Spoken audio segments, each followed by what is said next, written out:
So hi दोस्तों, welcome to you all in my another video. Today video is very important for you if you are a diploma pharmacy holder. So many of you completed diploma in pharmacy from overseas, means from India or Pakistan, whatever your country, or Nepal, and now you want to migrate to Australia. So earlier you asked me several times because at the time there was no visa issuing by the government, so I do not make the video. But right now this is the golden opportunity for you. If you are a diploma holder, you want to migrate to Australia, so you can migrate now without writing any exam, and we can help you to complete your A to Z process, and you will get a permanent residency, permanent visa, and then you can be Australian citizen after certain years living in and working in Australia. ठीक है, तो अगर Australia में अगर आपको आना है और आपने डिप्लोमा इन फार्मेसी किया है, तो सबसे ज़्यादा जो कमेंट्स आते हैं जो है लोग वो डिप्लोमा फार्मेसी वाले ही होते हैं। तो डिप्लोमा वाले कि नहीं, गोल्डन चांस मैं कहूँगा, क्योंकि इसमें कोई एग्ज़ाम नहीं देना है। अगर आपने कोई बैचलर डिग्री किया है, आपको अगर फार्मासिस्ट बनना है तो डेफिनेटली आपको एग्ज़ाम देना पड़ेगा, और उसकी भी हम लोग प्रिपरेशन कराते हैं। तो अगर आपने बी फॉर्म किया है या आपने फार्मडी किया है या आपने एम फॉर्म किया है, तो आप फार्मेसी के एग्ज़ाम पर जाइए, उसका हम पूरा प्रोसेस करवाते हैं आपका A to Z, तो आपको ईजिली आप पास करके यहाँ पे आ सकते हैं। मगर अगर आपने डिप्लोमा किया हुआ है या आपने बी फॉर्म किया हुआ है और आपने बेसिकली किसी रिटेल फार्मेसी में या किसी हॉस्पिटल फार्मेसी में आप जॉब करते हैं, एटलीस्ट 1 साल का आपके पास अगर एक्सपीरियंस है, तो फिर सुन लीजिए, जो आपका एक्सपीरियंस है वो एज ए फार्मेसी टेक्नीशियन जो जॉब होती है वो उसी का होना चाहिए। और आपने कहीं भी किसी रिटेल फार्मेसी में या किसी हॉस्पिटल फार्मेसी में आप अगर जॉब कर रहे हैं, तो नाउ आप ऑस्ट्रेलिया माइग्रेशन कर सकते हैं विदाउट राइटिंग एनी एग्ज़ाम। तो एग्ज़ाम लिखना नहीं है, और इसका प्रोसेस क्या है वो मैं आपको बताता हूँ, वो हम पूरा कंप्लीट करवाते हैं। तो ये हमारा रहा व्हाट्सएप नंबर, आप इस पे अभी तुरंत हमारी टीम से कांटेक्ट कर सकते हैं। ठीक है, तो जो नंबर 1 स्टेप होता है वो होता है जो है स्किल असेसमेंट होती है। वो विटा असेस जो एक बॉडी है, वो वहाँ पर जो है आपकी फाइल लगाई जाएगी, तो वो जो है चेक करेंगे कि आप एलिजिबल है नहीं, और अगर आपका पॉजिटिव आता है तो डेफिनेटली आप डायरेक्टली वीज़ा फाइल कर सकते हैं। तो अब उसमें जो है स्किल असेसमेंट होता क्या है और उसमें क्या क्या चीज़ें जो है लोग देखते हैं।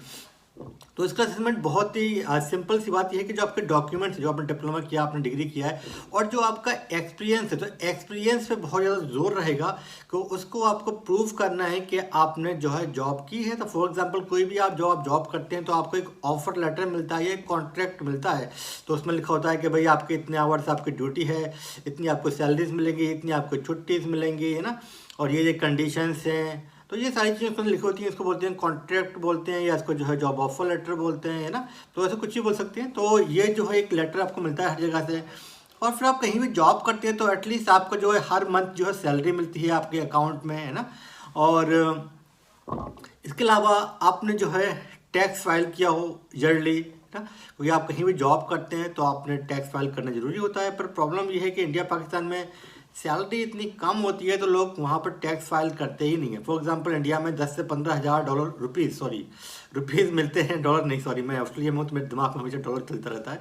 तो मतलब रुपीज़ आपको मिलते हैं 10 से 15 हज़ार। 10 से 15 हज़ार का मतलब है कि आपकी जो सैलरी है वो 1.5-2 लाख रुपए ही होती है 1 साल की, और वो इंडिया का जो टैक्स स्लैब है वो है 5 लाख, तो उससे कम आती है, तो आप लोग पे नहीं करते।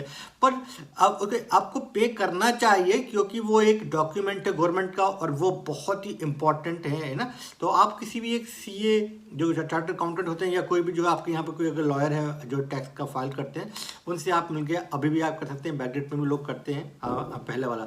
तो ये अगर आपने कर लिया तो आपका पॉजिटिव असेसमेंट आएगा। और बेसिकली जो आपका मैनेजर है जिसके अंडर में आपने जॉब किया है, वो वेरिफिकेशन बहुत ही इंपॉर्टेंट है कि भाई आपने जॉब की थी, तो वो जो है आपका वेरिफिकेशन होना चाहिए कि भाई वो उनको कॉल करेंगे या ईमेल करेंगे, पूछेंगे फॉर एग्जांपल भाई मिस्टर अकरम आप यहाँ पर फार्मेसी टेक्नीशियन काम करते हैं, कब से कब तक करते थे, कितनी सैलरी थी, क्या इनकी ड्यूटीज़ थी, तो कुछ क्वेश्चन करके फिर वो जो है वेरिफिकेशन उनकी हो जाएगी। ठीक है, अब बात आती है कि भाई कुछ लोगों का जो है अपनी ही फार्मेसी है, उनका जो है उन्होंने कहीं जॉब नहीं किया। फॉर एग्जाम्पल आपने फार्मेसी किया और आपने अपनी लाइसेंस मिलने के बाद आपने अपना जो है फार्मेसी खोले, तो उसके वही है जो आपका जो लाइसेंस होगा, आपका जो GST नंबर होगा, या आपने गवर्नमेंट में कुछ ना कुछ आपने जो लाइसेंस वगैरह होते हैं वो सारी चीज़ें लगा के आप दिखा सकते हैं कि आप जो है सेल्फ एम्प्लॉयड थे। ठीक है, तो वो भी उस केस में आप लोग भी अप्लाई कर सकते हैं। तो आपकी डिग्री और फिर साथ में जो है आपका रजिस्ट्रेशन तो मैंडेटरी है, वो तो आपको दिखाना ही है।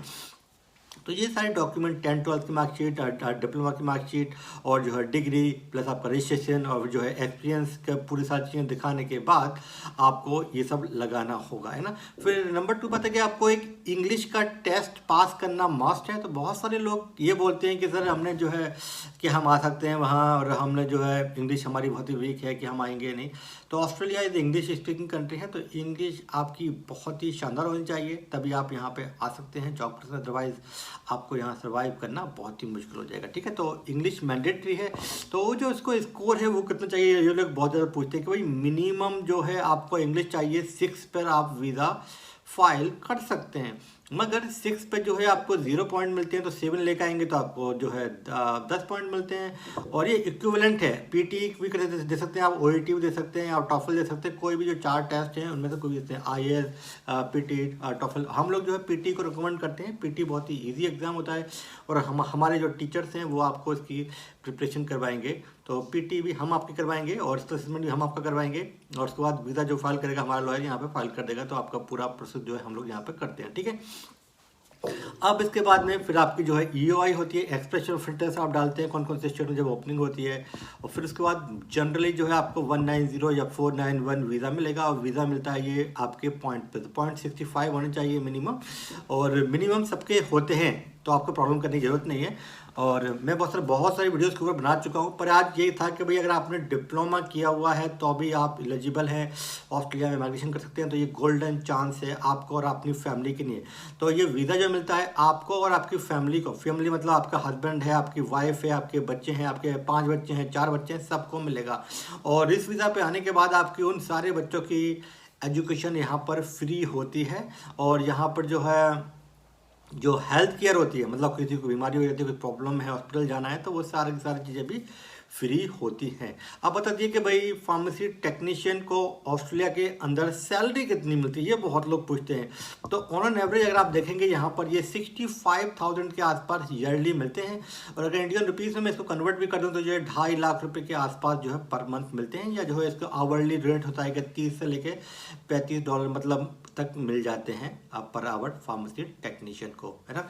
तो ये है salary structure for pharmacy technician. और फार्मेसी टेक्नीशियन की कितनी डिमांड है इससे आप अंदाजा लगा सकते हैं कि एक फार्मासिस्ट होता है फार्मेसी पे 1 या 2, बाकी 5-7 टेक्नीशियन और असिस्टेंट फार्मासिस्ट ही रखे जाते हैं। तो 10 लोग अगर काम कर रहे हैं उसमें से 5-6 लोग ये टेक्नीशियन और असिस्टेंट फार्मासिस्ट ही होते हैं। तो अगर देखिए आप कितनी डिमांड फार्मासिस्ट से ज़्यादा डिमांड टेक्नीशियंस की होती है, क्योंकि फार्मासिस्ट जो है ज़्यादा चार्ज करते हैं, उनकी सैलरी ज़्यादा होती है, तो उनको लोग को उतना रखते नहीं है, टेक्नीशियन को ज़्यादा रखते हैं। तो आप लोग उस पर डेफिनेटली आ सकते हैं। अगर आपने बी फॉर्म या फार्म डी किया और आप टेक्नीशियन पे आते हैं तो बाद में आपका एम ये होना चाहिए कि आप एग्जाम पास करें और फिर बाद में आप फार्मासिस्ट बन जाएं, ठीक है। तो आई होप कि आपको बात पूरी समझ में आई होगी और ये पूरी वीडियो में। और कोई भी अगर क्वेश्चन है please leave a comment below, I will try to reply, और डेफिनेटली आई विल रिप्लाई। और कुछ सजेशंस हो हमारे इंप्रूवमेंट के लिए या कुछ हम न्यू टॉपिक पे वीडियो बनाएं तो डेफिनेटली आप जो कमेंट करें, क्योंकि हम एकेडमिकली पर जो है डे बाई डे हम न्यू कोर्सेज या न्यू जो ऑक्यूपेशन हैं उनको ऐड कर रहे हैं।